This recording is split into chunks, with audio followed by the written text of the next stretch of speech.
Благодарам, председателки. Конечно за збор дојавме. Значи, не сакам да полемизирам кој што направил, сакам да говорам конкретно за амандманот, бидејќи според мене, без да ги омаловажам другите амандмани, секој си има свое значење и за локални проекти, и за други проекти и така натаму, меѓутоа, ова е за мене еден од суштинските амандмани во амандманската расправа и преку овие амандмани се гледа како владата ги поставува економските политики. Во конкретниот случај, владата на Социјалдемократскиот сојуз.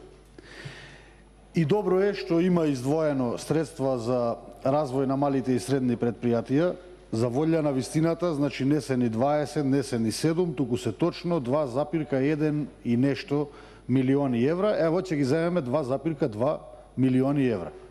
Инаку, изборното ветување на социјалдемократите беше, само говорам факти, без притоа да навлечам некаква провокација или да полемизираме, беше дека владата на Социјалдемократскиот сојуз до малите и средни предпријатија ќе достави помош во висина од 150 или 160 милиони евра. Предпоставувам за 4 години владење. Ајде да видиме, ако владее Социјалдемократскиот сојуз и коалицијата 4 години, дали оваа сума ќе ја достави. Меѓутоа, факт е дека до крај на годината има одвоено 2,1 и нешто милиони евра за помош на мали и средни предпријатија. И тоа е добро. Меѓутоа, сакам да се разбереме пред јавноста дека постојат разни видови на помош во конкретниот случај за малите и средни предпријатија. Ова го викаме директна помош со директно инјектирање или вбризгување на средства во малите и средни предпријатија. Меѓутоа, директна помош до мали и средни предпријатија е исто така и водење на даночната или фискалната политика. Водењето на даночна политика, каде што имаме рамен данок, и она да не се повторувам што го кажаа колегите, во делот на реинвестирана добивка, значи неоданочување, намалување на персоналниот данок на доход, разни програми во делот каде што се намалува и даночната стапка, меѓутоа се намалуваат и придонесите за различни категории на граѓани, од граѓани до 25 годишна возраст до граѓани над 50 години, кои што за жал биле жртви на транзицијата. Сето тоа е, почитувани колеги, директна помош на малите и средни предпријатија. Ако не било директна помош на малите и средни предпријатија, немаше Република Македонија и економијата во Република Македонија, кога многу поголеми и поразвиени економии во Европа и во светот клекнаа на колена и горе-долу сите економии во нашето обкружување влегоа во рецесија, ние да имаме позитивен раст на бруто домашниот производ.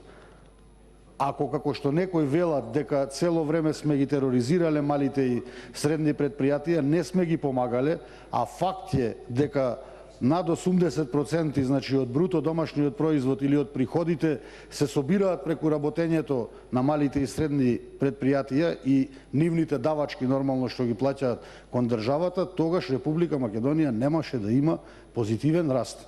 Бидејќи ние едно време, ако добро се сеќавате, 2008, пред да почне 2009 година да не зафати европската должничка и светската криза, ние имавме суфицит во буџетот и остварувавме раст околу 6%. Вториот момент со кој што сакам да демантирам тврдења дека не се посветувало внимание на мали и средни предпријатија е бројот на ново вработени лица во Република Македонија. Значи, ова е статистички параметар и тука нема лажење, тука нема политиканство. Во Република Македонија во изминатите 11 години се вработени над 165.000 луѓе, од кои според статистичките параметри или показатели околу 25.000 луѓе се во мали и средни предпријатија, а рестото или останатиот дел од нешто над 130.000 луѓе се вработени во мали и средни предпријатија. Дали во постоечки предпријатија или во ново формирани предпријатија. И тоа е факт. И ако старата власт го кочела работењето на малите и средни предпријатија, немало да остварат ваков позитивен ефект во делот на вработување. Дополнително, земете ги на нас за сите буџети или завршните сметки, ќе видите дека даночните приходи се собирале над 95%. Повторувам уште еднаш, преку 80% од полнењето на касата или на даночните приходи се од малите и средни предпријатија, бидејќи тие се рбет на македонската економија. Ако немало добри услови, ако не се помагале тие предпријатија, нема да можеле да плаќаат даноци и давачки. Значи, ова се, вака како ви кажам, опипливи параметри според кои се гледа дали една влада, без разлика која е, зборуваме сега за владата на ВМРО, ДПМН и коалицијата, ги поддржувала малите и средни предпријатија или не ги поддржувала во нивното функционирање. Сега зборуваме за политиките што треба да ги спроведе новата влада. И јас го поздравувам чекорот за поддршка на малите и средни предпријатија. Меѓутоа, многу ме интересира и тука би сакал да добијам одговор, или ако може да полемизираме, ево да речам се заменик министерот за финансии, не е тука министерот за финансии.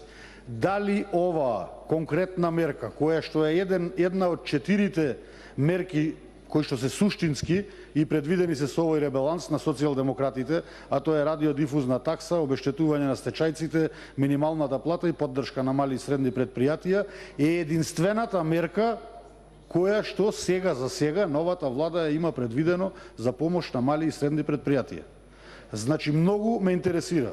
Звучи добро кога ќе се слушне 150-160 милиони евра и така натаму, меѓутоа ако од друга страна ги соберете сите други параметри и дополнително видите дека се има тенденција на измена на некој од нив, особено во делот на водење на даночна политика, во делот на плаќање на придонеси, во делот на задржување на макроекономската стабилност, дали и понатака ќе продолжиме со фиксниот курс на националната валута, дали и понатака ќе продолжиме со одржување на ниската стапка на инфлација. Сето се ова параметри кои што директно влијаат на функционирање на малите и средни предпријатија. Јас сакам да добијам одговор, ако има можност, дали ова, а така гледам, е во моментов единствената мерка со која што новата влада сака да им излезе во пресред на малите и средни предпријатија. Ако е така, ви кажувам дека е недоволно. Значи, ништо нема да значи тоа. Дали и понатака предвидувате да задржите некој од овие политики што испроведуваше старата влада, доблесно да се каже ова мерка беше во ред, даде позитивни ефекти, ова мерка беше во ред, ова не беше во ред, или па планирате да воведете некои нови мерки. Значи има и нови мерки, нема збор тука да црпиме искуство од други земји, западноевропски развиени и така натаму. Многу ме интересира дали понатака продолжувате со други дополнителни мерки или ова ви е круцијалната и единствената мерка за помош на мали и средни предпријатија. И тука ќе завршам. Ако ова ви е единствената мерка, ви кажувам дека нема да постигнете никаков ефект. Бидејќи сите други работи што сакате во иднина да ги спроведете, пак ќе повторам, околу даночната политика, пред се, околу обезбедувањето на ефтини кредити и така натаму, ќе ви влие далекусежно понегативно од оваа мерка што ќе употребите. И уште еден демант да дадам на одредени тврдења, значи немојте да манипулираме со граѓаните, дека без разлика дали претходната или оваа влада, кажа колешката Владанка Вировиќ, во делот на прибирање на средства по основ на казни, блок дотации и така натаму, значи секогаш таа ставка се движела околу 2% како зафатнина во делот на полнењето на буџетот. И претходната влада на тој процент обстојуваше и оваа влада гледам дека обстојува на тој процент. Значи дајте да не манипулираме. Ово е за мене, повторувам, суштински амандман, преку овој амандман се гледаат на кој начин планира владата да испроведува економските политики и затоа ми е важно да добијам одговор. И јас, а се разбира и јавноста, особено оние што водат мали и средни предпријатија, што се менаџери, што се вработени во тие предпријатија и така натаму. Ви благодарам, се надевам, госпоѓо или господице заменик министер, дека ќе добијам одговор. Благодарам.